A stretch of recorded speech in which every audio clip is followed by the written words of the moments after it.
天天会打呼吗？当然是不会啊。美少女怎么会打呼？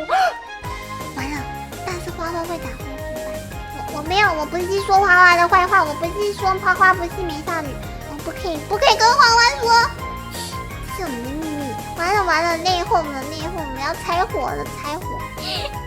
我不会打呼我没有听过人家说我打呼，所以应该是没有打呼吧。花花很气，他拿刀站在你家门口，没必要，花花，对不起，我不是故意的。天，花胸前压力太大，睡觉被压迫才会打呼这样子。胸部大会压迫呼吸，那你的意思是说我胸部很小吗？你有看过吗？你要看是不是？